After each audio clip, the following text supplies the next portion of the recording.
I really want to thank Coco and the Tufts School of Environmental Studies for having me here today. As Coco mentioned, I'm the Director of Advocacy and Campaigns at Protect Our Winters. And what we're going to do today is talk a little bit about how we at Protect Our Winters organize Americans all across the country to turn their passion into purpose in fighting against the worst impacts of climate change. So awesome to be with you here all today. It's a pretty small group, so we can keep it conversational. If you have questions, feel free to shout them out. So before we get started, quick question for you all. What's your favorite outdoor activity? Snowboarding. Where do you like to snowboard? Yep. Cool. Done some snowboarding out west then. Okay. Palisades. Cool. Who else? Hiking. Perfect. Who else likes to do stuff outside? Any other outdoor enthusiasts? Swimming. Fly fishing, swimming. Perfect. Yeah, I said fly fishing. Where do you like to fly fish? In the Keys for bonefish and cool. Permit and bonefish, all the good stuff. Great. For me, my passion and favorite outdoor activities, similar to yours, snowboarding and fly fishing. I grew up in Colorado, just west of Denver, grew up on the mountains of Colorado, in the valleys below, casting dry flies to rising trout, and went to school in a place called Durango, Colorado, which is in the southwest corner right next to Telluride. So spent a lot of my life in the mountains doing what I love to do, which is being outside and being active. So, as Coco mentioned, I've been doing advocacy and campaigns for quite some time. It actually started before Coco mentioned when I was in college. When I was in high school, I grew up just a couple blocks away from Columbine High School. And when that tragedy hit, I was in 8th grade. Then I went to 9th grade. I ended up, ditching class pretty frequently to go up to the state capitol to lobby for sensible gun reform. And ever since then, my life has been, and my professional career has been focused on advocacy campaigns. How do we affect systemic change? That took me through college, and I lived in DC for a little while. And then before I joined POW, I was co-founder of an organization called American Promise, as Coco mentioned, which is advocating for a 28th Amendment to the United States Constitution to overturn Citizens United in related cases. Has anyone ever heard of this Supreme Court case in Citizens United? Can you tell me a little bit what happened with that? Totally. It allows for complete unlimited spending in political elections, as well as granting corporations the same constitutional rights as human beings. Since Citizens United, which was in 2012, we've seen just the floodgates open and ton of money, most notably from the fossil fuel industry, but others as well, come into our elections, which is a big reason why I started working on democracy reform. How do we get big money out of our elections? One of those reasons was I was really concerned about climate. I had a feeling that it was really hard to act on climate without kind of cleaning up our democracy and getting rid of big money in our elections. This is just a graph, that talks a little bit about fossil fuel spending in elections. You can see in 2006, it was about 23 million. And then what happened right here in 2012? Citizens United happened. The Supreme Court said that spending money in elections was the same thing as free speech. So people and corporations were able to spend as much money as they want in elections. 85 million, 104 million. I believe this is, 138 million here. And so we're seeing the fossil fuel industry spend tons of money to elect representatives. So what? Why would they spend money in campaigns? Anyone have an idea? They're investments, right? They're not charitable contributions, they're investments. They're investing in these lawmakers to make sure that they are friendly to the fossil fuel industry and not acting on climate. And so I don't want to spend too much time on it. I could talk all day on the connection between democracy and climate, but that's where I'm coming from. I understand these ideas of kind of foundational problems and to get at the root cause of these problems. That's why I do the work on democracy. That's why I do this work on climate. They're both the cause of our times. And I'm sure in your classes, you guys have been talking about the science of climate change. Am I correct in understanding that? I think that the jury's out, right? It's widely understood that that the climate is changing. It's mostly due to human beings, putting carbon emissions into the atmosphere, and the science is pretty clear. So again, my presentation isn't really focused on the science of climate change and that it's happening. I think that most folks would agree that it is happening and human beings are contributing to it. But this is an interesting visual that doesn't want to go to the next slide. Hold on just a quick second. So we can see that the Earth's temperature is rising. This is done through climate modeling. This model here, starting back in the 1800s, going all the way up until now. What you'll see is the oranges and reds are 2 degrees above where the normal temperature, and the blues are 2 degrees below. So if you look, and we'll pause right here. Right, so I think when we looked at this starting in the 1800s, there was more pockets of blue, and we're seeing all across the globe, but especially in those high latitudes, the temperature really starting to get warmer, up to 2 degrees above what is considered normal or average, and it continues to build that way, right? And so what's happening with these higher temperatures is they're having a massive impact on our winter snowfall and snowpack, and that's kind of where POW comes in. So I don't think this clicker's working anymore, but that's okay. So what does this mean for winter sports? Since 1998, over 600 ski resorts just in New England have closed, right? Since 1998, over 600 ski resorts just in New England have closed. That's massive, right? A lot of local economies depend on these ski resorts. A lot of small businesses depend on these ski resorts. And we're seeing, because of these warming temperatures, that folks really don't have, some of these smaller resorts don't have enough snow to keep operations open, to pay for the expensive, man-made snow blowers, that sort of thing. So we're seeing, the impact on winter sports take a pretty drastic toll here. And so I don't want to get too much into the weeds on this, but we can see here is the date of snowpack disappearance is starting to occur earlier in the spring, right? So what's called the vernal window. Does anyone know what the vernal window is? The vernal window is basically that last snow melt to when there's a full canopy on the trees, right? It's also known as mud season. So the vernal window is getting longer, right? Where you have snow melt earlier, and then you have that canopy expansion coming later, right? And so you can see, look at where 1960, where that vernal window is. You can see the last day of snowpack up to 140 days into the new year. We're seeing pretty consistently now that the last day of last snowpack is down here in like the 70th and 80th day of the year, right? We're talking early March in some places, right? So the climate is seriously impacting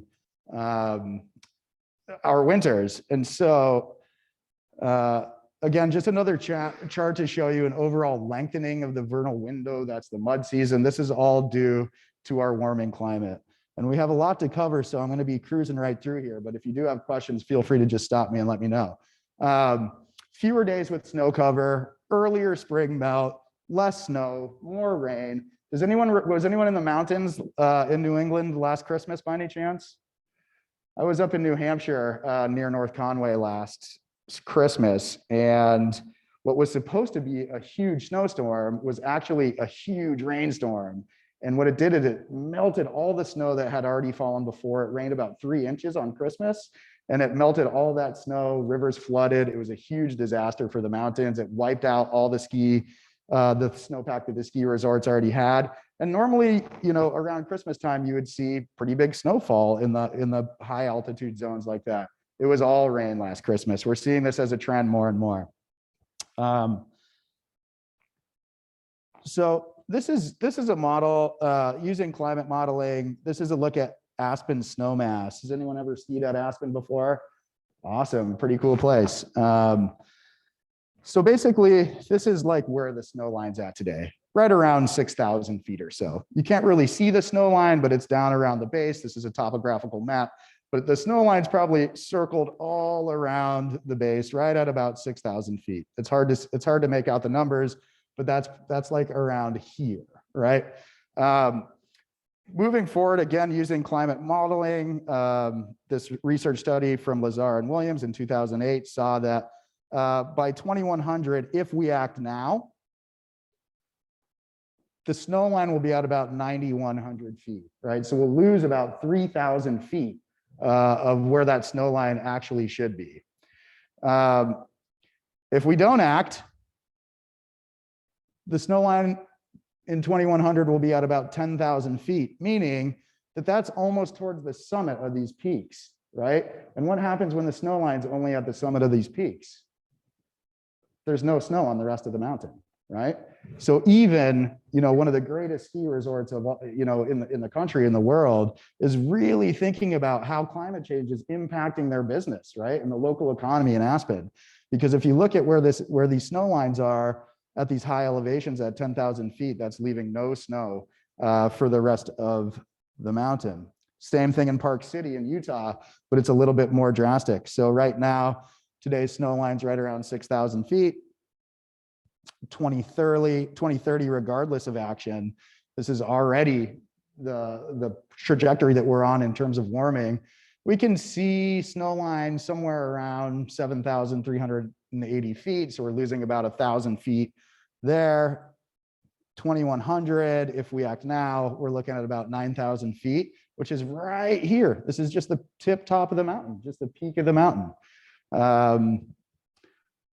And at 2100, there is no snow line. It's above the summit. It's up in the atmosphere, right? So it's getting pretty dire for the winter sports industry, but it's not just winter sports, right? Snowpack, as we know, really impacts all types of things. It impacts water downstream and farming and irrigation and other sports that depend on healthy snowpack like angling. Ty in the back knows very well what this means for places in Montana and Utah and other places that have hoot owl restrictions in the summer, which means they close the rivers down to angling because there's not enough water, it's too hot, etc. Right? And so here's a pretty cool shot of Hillary Hutchison, who's a PAL Alliance member, who works really hard with us on this work and making sure that her rivers in Montana are protected. She's a guide up in Columbia Falls, Montana. And so with no snowpack, obviously there's no runoff, right? And with no runoff, there's no water, there's no, healthy, sustaining ecosystem for fish and trout. It affects climbing, right? This is Conrad Anker. I'm sure you guys have heard of him. He's a world famous climber. He's another PAL Alliance member. With wildfire season this year in the West, it shut down, I think it was 80% of the crags. Crags is just another name for rocks that people climb on. It shut down about access to 70-80% of the crags in the Mountain West this year. So rock climbers are really experiencing the impact of climate change. Trail running, people that want to, I think someone mentioned that they love to go hiking. So trail running and hiking continuously, as we get further and further along into a warming climate, people have really hard have a hard time accessing their trails. This is Peyton Thomas, who's a professional runner who also works with Protect Our Winters, who gives a great talk. She lives in North Carolina, a great talk about how climate change is impacting her sport in terms of air quality and training. Because of wildfire smoke, because of pollution, runners, hikers, et cetera, have a really hard time either training or just in being outside and enjoying because of access due to wildfire or air pollution. So we're seeing kind of the warming climate really impact outdoor recreation sports all across the country, all across the globe. A few years ago, we put together this report that's talking about the economic impact of climate change on the winters or on the outdoor recreation community. For the winter sports community alone, it's 191,000 jobs that depend nationally on a healthy winter. $11.3 billion contributed to the national economy through winter sports alone, not even considering the other sports. Tons of jobs all across the country depend on a healthy winter, a healthy snowpack. The more that it snows, the more these people get tourism dollars, the more that, you know, all of these cities, states, and towns can employ folks to support that industry. In Massachusetts, 2,904 people depend on the winter sports industry. That's quite a bit. It's pretty simple. And again, I'm not going to get into each one of these graphs, but you can see this is all taken from New Hampshire on years that have high snow and years that have low snow. The bottom line is more snow, more skier visits, less snow, less skier visits. That has tremendous impact on local economies, restaurants that depend on those tourism dollars, people that work at the mountain, hotels, et cetera.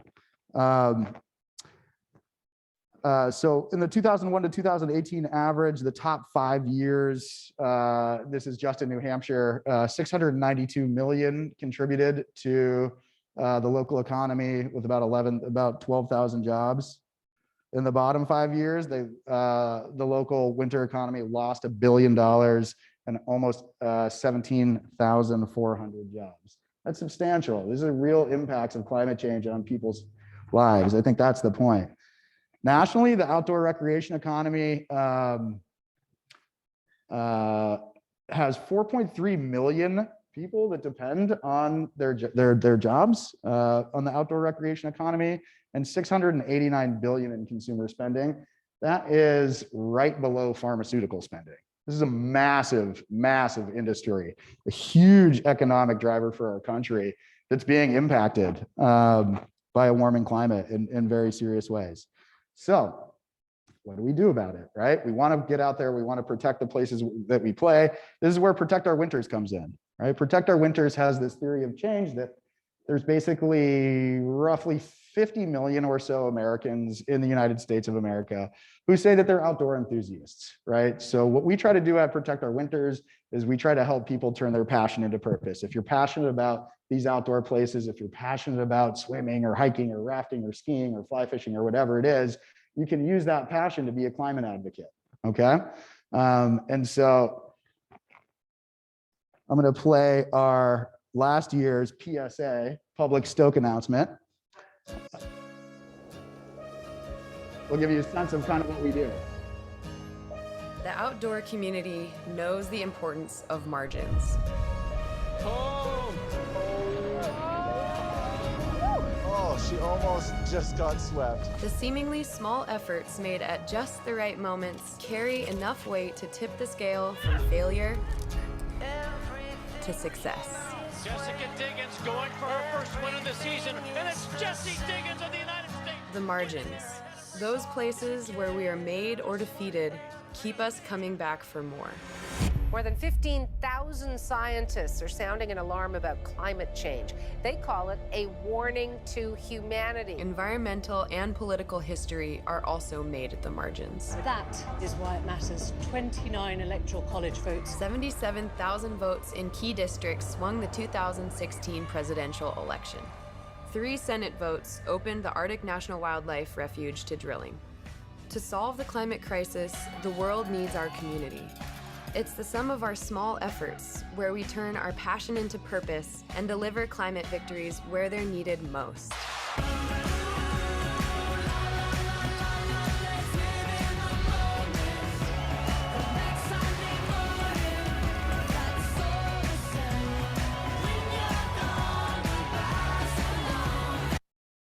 So that gives you a general sense of the theory behind Protect Our Winters. If we can help people understand and make the connection between their passion for the outdoor sports that they love to do, they love to play, some of them depend on for their livelihoods, turn that passion into purpose and get into action and advocate for sensible policies to slow down the worst effects of climate change. So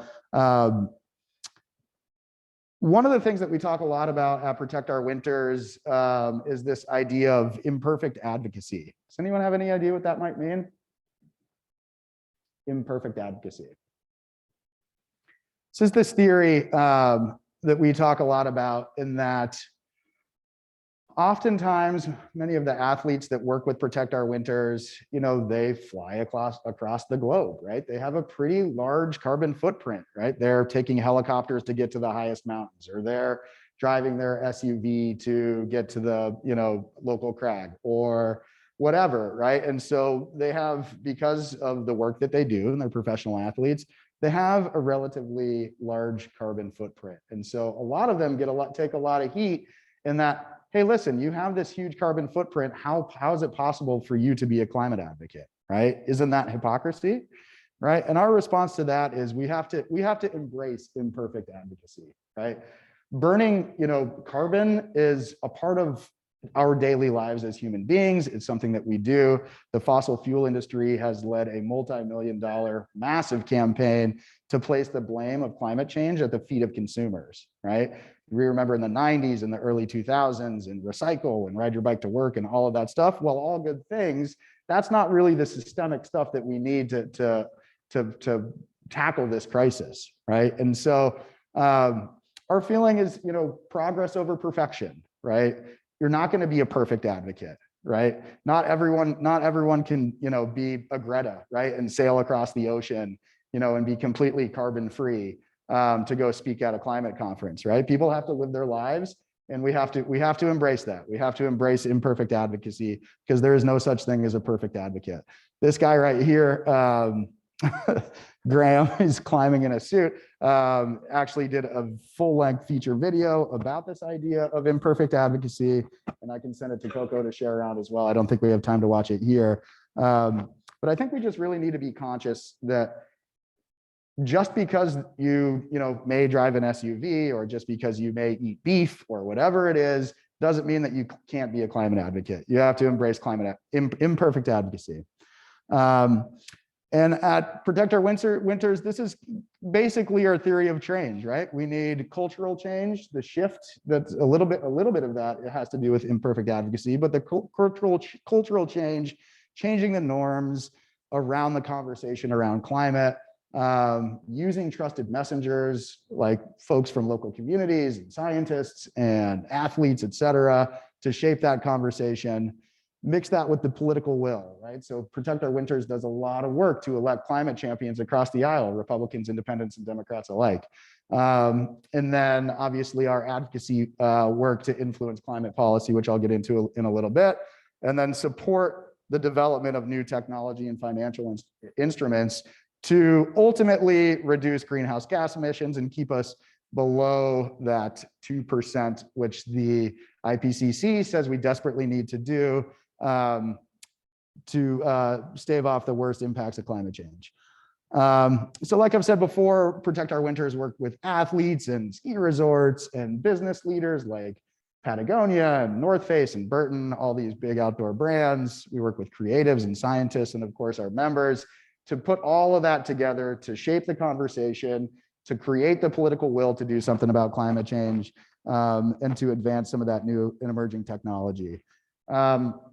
We have a strong emphasis on diversity, equity, and inclusion. I think it's no secret that participating in outdoor sports and outdoor recreation is largely rich white men. We like to change the narrative of that. Protect Our Winters, we don't treat diversity, equity, and inclusion in some kind of like separate thing that we do. We try to weave it into all of our campaigns as a standard practice. And this is, done in a variety of different ways, right? So we really prioritize legislation that centers climate justice, diversity, equity, and inclusion. We had a big win in Nevada just a couple of weeks ago with 100 million in EV charging stations, particularly in those low-income communities. We really worked hard on this bill last year in Colorado called SB 200. That was a climate justice bill that was solely centered around making sure that communities that are the most impacted by climate change have a voice and we're doing something about it. So, you know, legislative advocacy is one way that we do that. We also do a lot of Protect Our Winters grants. This guy up here, I wish I had a laser pointer here. This guy in the back with the gray beard, his name's Phil Henderson. He's a Protect Our Winters athlete, is leading the first Black team up to the summit of Everest. We're making sure that we sponsor that financially to make sure that they have the opportunities to do that. We work really closely with a group called Native Outdoors, which is making sure that First Nation peoples have the ability to get outdoors and experience all of these wonderful activities that we all love. So it's a huge part of the work that we do, and it's basically the center and focus of many of our campaigns. So before I get into any kind of current campaigns that we have going, any questions so far? I know we're going through a lot, and I know I'm going fast, but any questions right off the bat? And there will be time for questions at the end as well. Okay, nothing yet. Cool. So Protect Our Winters has quite a few campaigns that we're currently engaged in. There's state level advocacy, that's state legislation, and then there's federal legislation, that's a piece of it. Who's heard of this bipartisan infrastructure framework that just passed the House and Senate and signed by the president? Anyone heard of that? It's a massive $1.2 trillion bill that has some really good climate funding in it. And then President Biden's Build Back Better agenda. Has anybody heard of this? It's been all over the news. This is $1.75 trillion in social spending and climate policy. So we picked 4 policy priorities within these huge, massive packages. That is clean energy and tax rebates and eliminating fossil fuel subsidies, electric vehicles, updating the electric grid, because how good are electric vehicles if we have to superheat the planet just to charge our cars? So adding renewables to the grid to a carbon-free grid by 2030. And of course, supporting worker transition, making sure that these communities that have been relying on fossil fuels forever have a just transition and they're not left behind. So those are the 4 policy priorities that we're working on. Again, the bipartisan infrastructure framework, or BIF as they call it, was just signed by the president a couple of weeks ago. We took a whole team of athletes and CEOs to DC to lobby our elected representatives in Congress on both of these bills. And it's really pretty funny when you show up you know, at a senator's office with some of these athletes. Some of them will bring their gold medals from the Olympics or whatever. And this, you know, you can see these senators just kind of melt in their hands. It's really pretty impressive. Okay, cool. Another thing that we do, so, you know, I mean, we do a ton of lobbying. We get our athletes to do a ton of lobbying. Lobbying is kind of this dirty word, but grassroots lobbying is really an important thing, right? It's a way for constituents to voice their opinions to their elected officials. It's a really important thing to do. If you have an opinion about something and you think that you can affect policy, you got to go meet with your elected official about it. Early in the summer, I set up this guy, Tommy Caldwell. Who's heard of Tommy Caldwell? Don Wall, other climbing videos, super famous climber, with Senator John Hickenlooper up, and they went climbing together, right? Senator John Hickenlooper was a maybe on infrastructure, maybe on Build Back Better. We said, you know what, let's get Tommy together with Senator John Hickenlooper. They can have a discussion about it. What better place to do that than outside, where the senator can see some of these landscapes that climate change is impacting, right? We're going to be sending, you know, some of our athletes to go skiing with Senator Heinrich from New Mexico this winter, and Senator Tina Smith from Michigan, and fly fishing with Senator Tester in Montana, right? So part of what we do is we team up, we try to get some of our athletes to get these senators outside so they can really see the impact that climate change is having on these local landscapes. Another thing that we're really invested in at Protect Our Winters is this idea of climate finance. Has anyone ever heard this term before, climate finance? So basically, there's this huge connection between the financial world and climate change, right? Fossil fuel companies need funding to do exploration, right? A lot of the speculation from investors and everything that are investing in these fossil fuel companies is based on funding that they can get from banks, right? And so The banks are many of the largest ones, Chase Bank and Wells Fargo and some of the largest banks are seriously contributing to the climate crisis because they're funding these new expansion projects for fossil fuels. So we are working with our large outdoor brand partners. That's folks like I mentioned before, like North Face and Burton and Patagonia and Black Diamond and all these other outdoor brands. So think about their financial supply chain, right? What is my money doing, right? We might say that, a company might say that they're carbon neutral, right? Has anyone heard a company say that they're carbon neutral before, right? That might be in kind of standard and traditional supply chain conversations, but are they carbon neutral in their financial supply chain? Meaning, what is their money doing, right? What is their money financing out into the world that really could be undoing all their really good sustainability work? So we're working with them to help either move their money to green banks or to put pressure on their banks. This is a fun campaign. Julian here, professional climber and Protect Our Winters Alliance member. And we are here to talk about money because money talks and it's affecting our climate crisis. Our climate is warming and it's putting our $887 billion outdoor economy in peril. We need a hard stop on the financing of fossil fuel projects. For an industry that depends on access to fresh air, clean water, consistent snowpacks, and open forests, the fossil fuel industry is plain bad for business. Join Protect Our Winters and our partners, and let's learn how we can put our money where our interests are. See you at the crag. So this is a cool campaign. Basically, we gathered up CFOs and CEOs from all these large outdoor brands, and we did an education campaign. Here's the connection between climate and finance. It's time for us to start thinking about what our money's doing. So that's another big campaign that Protect Our Winters is engaged in. I'm going to skip this video just in the interest of time. Okay.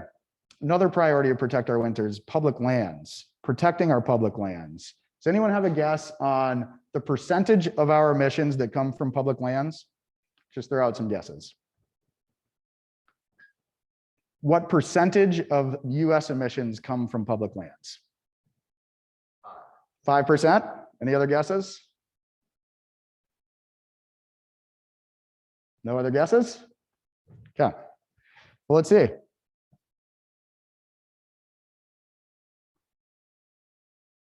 It's almost 25%.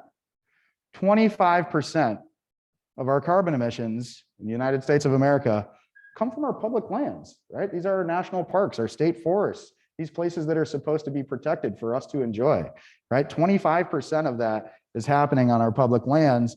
And this is a shocking fact. If our public lands were its own country, they would rank 5th in the world for total emissions, right? This is a shocking fact. These are places that are supposed to be pristine and preserved and protected for us to enjoy as citizens, but they're majorly contributing to the climate crisis. So we work on a lot of public lands campaigns to protect public lands, to stop exploration, to make sure that people aren't fracking and drilling in public lands. So it's a huge priority of ours. And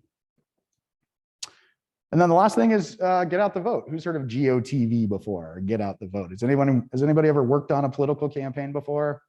Volunteered on a political campaign before?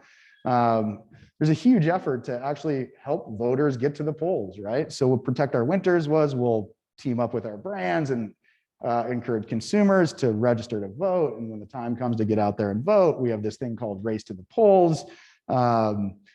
We put together all these tools for people to make their plan to vote. So if the 50 million people who say that they're outdoor enthusiasts in America voted together with climate as top of mind, that's enough to sway an election. That's huge. That's power right there, right? Those are 50 million people that are like, oh yeah, I really love doing kayaking, or I love fly fishing, or I love snowboarding, or I love skiing, whatever it might be. I'm going to vote with climate as top of mind. That's POW's mission, making sure that people are voting with climate top of mind.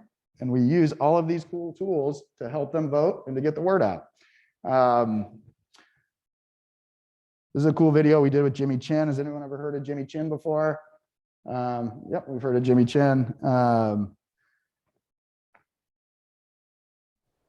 If For we our want to GOTV protect the efforts. places we love, we must vote. But first, let's start at the beginning. Here, here, here, and here. Our country claims to be built on a lot of things: ideals, law, truth. But the one thing that's perfect, what America's actually built on, is the land. This land, this land, this land, this land. For some of us, our ancestors have been here forever. Others arrived centuries ago. Others did not choose to come here at all. And others were simply our parents looking to give us new opportunities.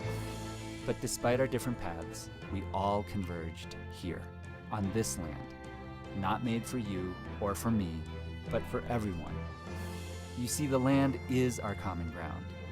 The mountains, the slopes, the forests, the crags, and the coasts. The places we play and the places we escape to. We cannot continue to allow our seasons to shrink, our rivers to be polluted, our skies to warm, and our forests to burn. So we must rally around the other thing that unites us, our right to vote. Because no matter who you are, if you love the land, you are a member of the outdoor state. 50 million people strong, not defined by borders or party lines, but by passion for places we love. Bigger than any other state and more powerful too, but only if we vote. So let's stand for our common ground, whether our common ground looks like this, or this, or this. If you love the land, it's time to make a plan to vote. Make your plan to vote at makeadamnplan.org.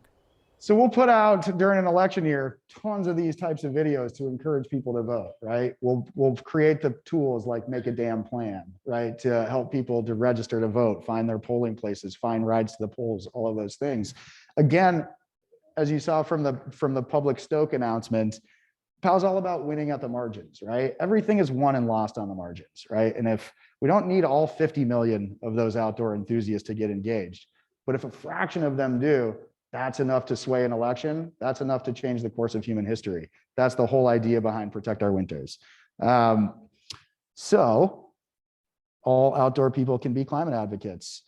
The younger generation has massive political power, right? Massive political power. 18 to 34-year-olds make up 76 million people in this country. That's 23% of the population, right? You have a huge voice as young people. We all do as young people to influence these things and get involved. So what can you do? Show up to vote. Who voted in the last election in 2020? Okay, is that 100%? Raise your hands a little bit higher so I can see. 100% Coco? Oh my God, I forgot about that. Oh my gosh, almost 100%. That's incredible. Who's ever had a meeting with their elected official? Who's ever asked for a meeting with their elected official? Who knows who their elected official is? In the state house, in Congress, at the city council, or the mayor's office. Do we know all those people, right? This is where we can really impact change, right? You should call your, Senator Markey, Senator Warren. Who's the member of Congress for Medford? I think that's Catherine Clark. Is Catherine Clark your House representative? I think so. You have to call your representatives. You have to tell them what you want. You have to make your voice heard. Think about what your money is doing, right? There might not be a ton of money in there, and that's okay. But think about what your money is doing in the bank, right? That hard-earned money that you make, whether you're a waitress or whether you're, computer programmer or whatever it is. You don't want those hard-earned dollars going to finance fossil fuel projects and contributing to the climate crisis. Think about your bank. There's a ton of really great green banks out there. Bank of the West, Ando, Amalgamated, Banking for Climate. There's a ton of really good green banks out there that have a lot of perks if you do end up switching your banks. Volunteer on a campaign, volunteer for a nonprofit organization like Protect Our Winters, donate, get involved, get involved. This is the crisis of our time. It needs everybody. And that's about it. So that's turning your passion into purpose. Let me know what kind of questions you guys have. Thank you. Questions? Excellent. I'm going to start with one question from the online audience while you guys get your thoughts together. I'll pass the microphone around after that. So this question comes from Max Stein. Is there a future campaign around protect our protect our waterheads? Decreasing snowpack means less water, especially in the West. Also, more than half of the West waterheads sources come from fire-prone areas, and wildfire affect those communities' municipal and rural water supplies. Watersheds, sorry. I'm sorry, I might have missed that. So What is repeating the the question, is there a future campaign to protect the watersheds? To protect the watersheds? Certainly. I mean, a lot of the public lands campaigns that we're working on have to do with protecting watersheds and diminishing the impact of drought on communities. However, Protect Our Winters is not really a conservation organization. There's a lot of really good, and we're very supportive of it, conservation work in protecting watersheds, that stream bank restoration, doing lots of cool things like that.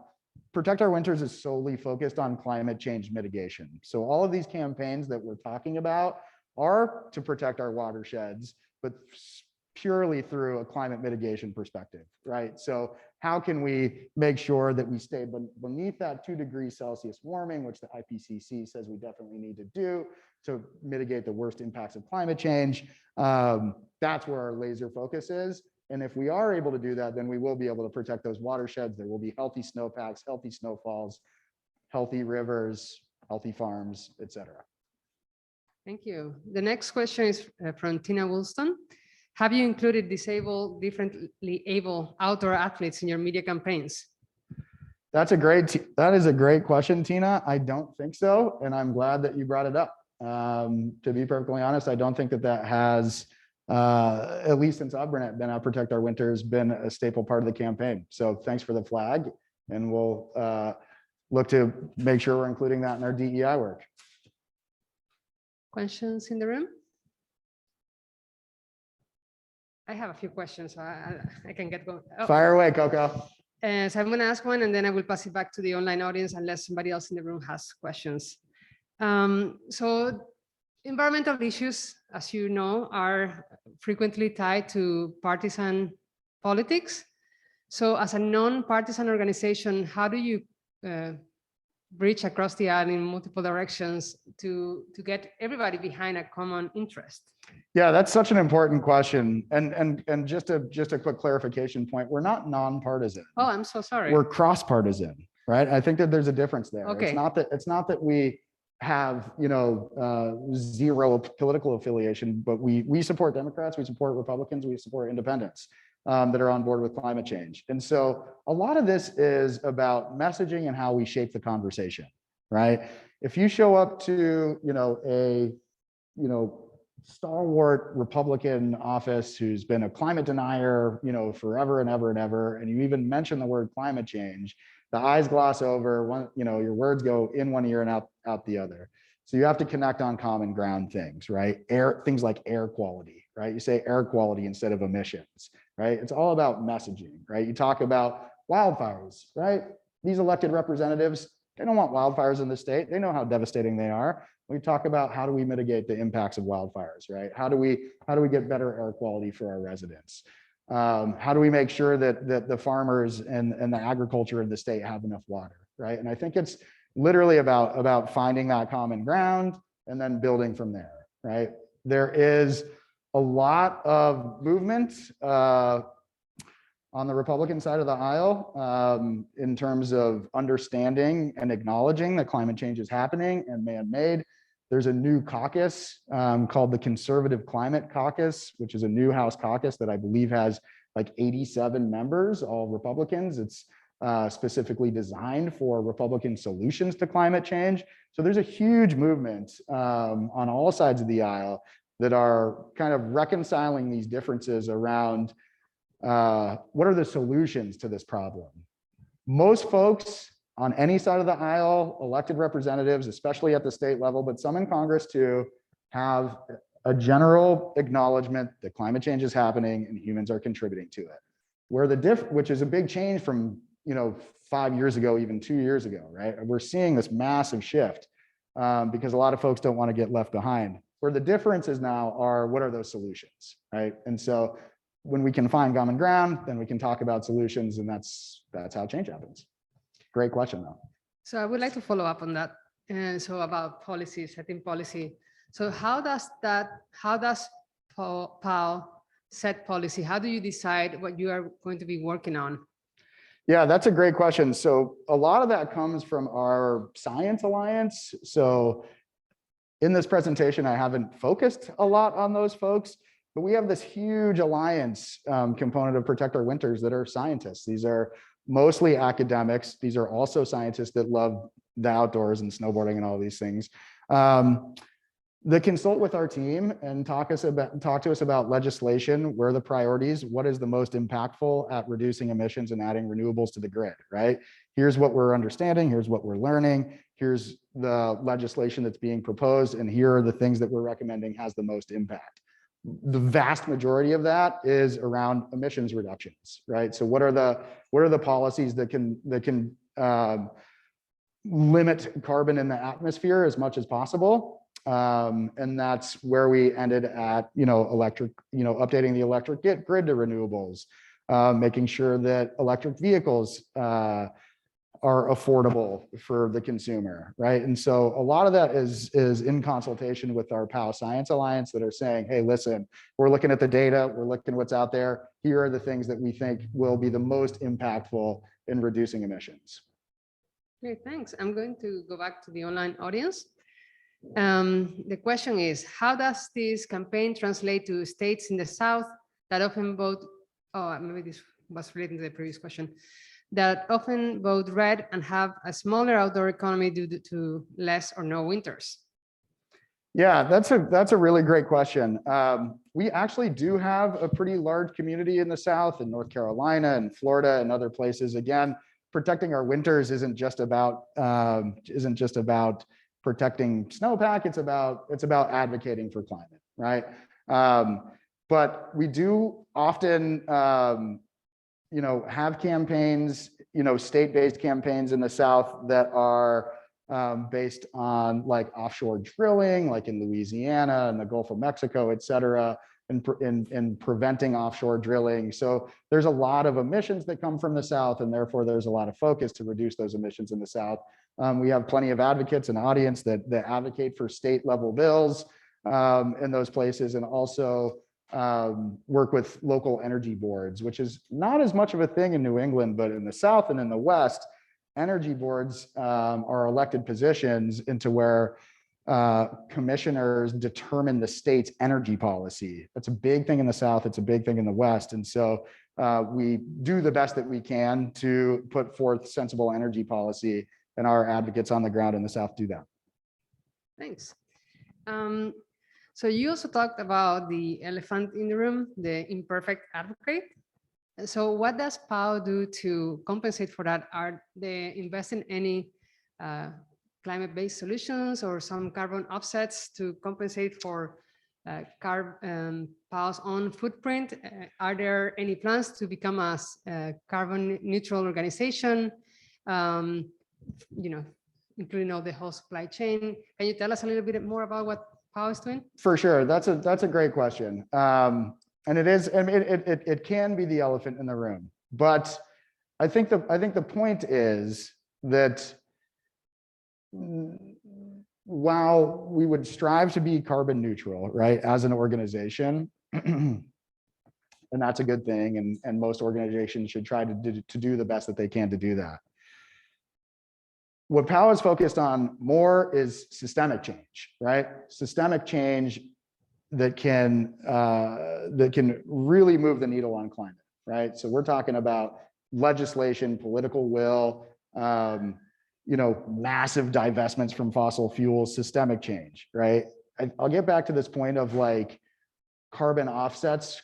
Protect Our Winters used to have like a carbon calculator as like a tool on our website where people could log on and they could kind of figure out what their own carbon footprint is in terms of the diet that they have and the cars that they drive and their lifestyle and what they order and all of those things. And we've since taken it down because it's perpetuating this idea that we individuals as human beings are solely to blame for this climate crisis, and we're not, right? We've been told that we are, mostly by the fossil fuel industry, who wants to keep on expanding and making sure that electric vehicles aren't getting on the road, making sure that coal-powered power plants are our main source of electricity. And so we took that carbon calculator down because we think it's unfair to lay the blame of climate change at people's feet. Well, it's okay to consider your own carbon footprint, and riding a bike to work is great, and having a more sustainable diet is great. It's not systemic change, right? It's great. It might make us feel good, but it's not the systemic change that we need to actually deal with this crisis. I can keep going if nobody else has. Oh.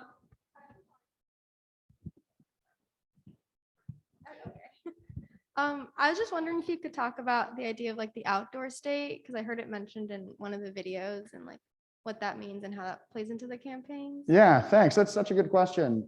You've heard me reference in the presentation a couple of times this group of 50 million or so folks that consider themselves outdoor enthusiasts, right? That group is what we call the outdoor state, right? This is the outdoor state, a powerful economic driver, a powerful group of voices that, if in unison in voting or advocating for sensible climate policies, can sway elections one way or another. So we try to engage this group of Americans that we call the outdoor state, which is comprised of about 50 million people or so. Great question, though. Keep going. So can you tell us a little bit more about the scale of your efforts? Do you focus mainly on federal elections, or do you have different campaigns at the different local, state level? Yeah, another great question, and I alluded to this a little bit in the presentation. So it's across the board, right? It's not as much at the municipal level, but state level campaigns. Climate bills that are moving through state legislatures and state houses all across the country, we're very involved in. We have a particular focus in the Mountain West states right now.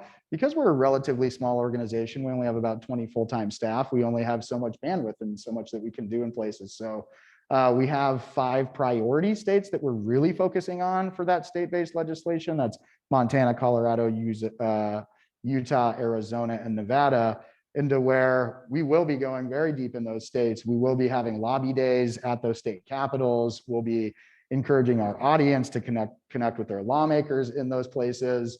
Again, all on legislation based on either adding renewables to the grid,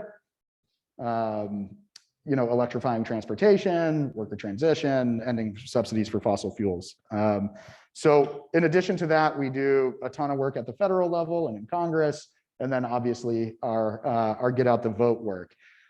What's really interesting is what I was talking about before in these local or state energy boards. I think most folks don't have any idea what they do. These are utility commissions, right? They really do determine energy policy for the state. Should we add more renewables, to the grid, wind and solar, et cetera, to the grid? Should we shut down this old coal-fired power plant, right, and replace it with something else? There's a ton of power happening in these kind of local utility commissions, and we're really looking to engage more there, which is exciting. Nice. So there are a couple of questions about the next topic, and I also was wondering the same. But do you have opportunities for students to do internships or get involved with POW in any way, shape, or form? We do. We have spring, fall, and summer internships. So if anybody would like to apply for an internship, let me know. That could be on the policy and advocacy team, which is where I am. It could be on the marketing team, the social media team. It could be on the science team. It could be on the programs team, to working directly with the athletes. So there are a ton of opportunities for internships.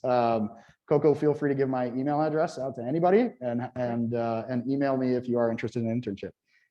That's great to know, because students in the environmental studies program have to complete an internship. And I can see many people be interested in this one in particular, because our students are typically very civically engaged and interested in policy. So we should connect after today. That would be great. I would be happy to have any and all of you on. there's one thing that that folks should know. These are paid internships, but they're only I think 9 weeks or 12 weeks. I think there's a 9-week program and a 12-week program. So they're short. They're paid or unpaid? Paid. Oh, great, even better. Yes. If not, I encourage the students to apply through the Career Center who funds unpaid internships. And so I have 2 more questions, if that's okay. Please. One question from Daniel Toner. He asked, do you work with the Southern Utah Wilderness Association on BLM issues? With the Southern Utah Wilderness Association. I don't think I've worked with the Southern Utah Wilderness Association. No, but I'll be happy to look them up. Okay, great. And then my final question is, I think you are inspiring, Ben. You have such a dedication to make this world a better place, and you're such an advocate and activist, and I didn't even know you had started this even earlier. So can you tell the students or anybody interested in the audience, how do you get to do that? What kind of skills should they be looking to polish by the time they graduate college? Yeah. Any particular courses or anything that any advice that you could provide them? Sure. Yeah. That's a great question, Coco. So there are a lot of different paths to a career in advocacy. There are a ton of different paths. My path was a little bit different than most in that, again, I started at a very young age and I was a little bit of a self-starter, and I just went and did these things and people noticed and wanted to talk to me about it. But in terms of, a more kind of traditional path would be to do an internship at a local nonprofit, national nonprofit, or at an elected official's office, right? At your local state house member or state senator. Those are great places to get started, to network, to meet a bunch of people, to figure out what issues you really care about, right? Especially if you're, in the State House on Beacon Hill and you do an internship, there'll be a ton of issues that come across your desk and you're like, whoa, I had no idea. I'm really interested in that. Then you can kind of network and find your way that way. The other thing that I would say in terms of if a career in advocacy and activism is something that you'd like to pursue, don't necessarily wait to look for a job opening, right? I think that there's a ton of opportunity out there to create your own thing, right? You don't have to just scour the internet and look for open jobs at a nonprofit or a state house or in Congress or whatever it is. If you found an issue that you're really fired up about, nobody's hiring or doing anything on this issue, start it yourself. Start small, get some friends together, build a website, network, meet people, meet funders, do these things. That's what I did with American Promise. I was really interested in this issue of money in politics and the constitutional amendment. There weren't a lot of people that were working on it. The ones that weren't hiring. So I started my own thing and it blew up. We had 12 employees in our first 18 months. And so you have to be a little bit more entrepreneurial. If there's something, especially that's a little bit more niche that might not have a ton of people working on, it's okay to start yourself. You're young enough. If you fail, that's okay. You start again. I would say, use your network and be entrepreneurial. And then I'll finish here. The thing that I think was the most impactful for me in terms of my career in this work was working on and volunteering on political campaigns. It just blows up your network. You meet tons of people, elected officials, local activists, et cetera. You get to wrestle with some of the issues. Before I started working on political campaigns, I had like a relatively limited network. And then I started working on candidate campaigns and it just blew up and I met people and I talked to people.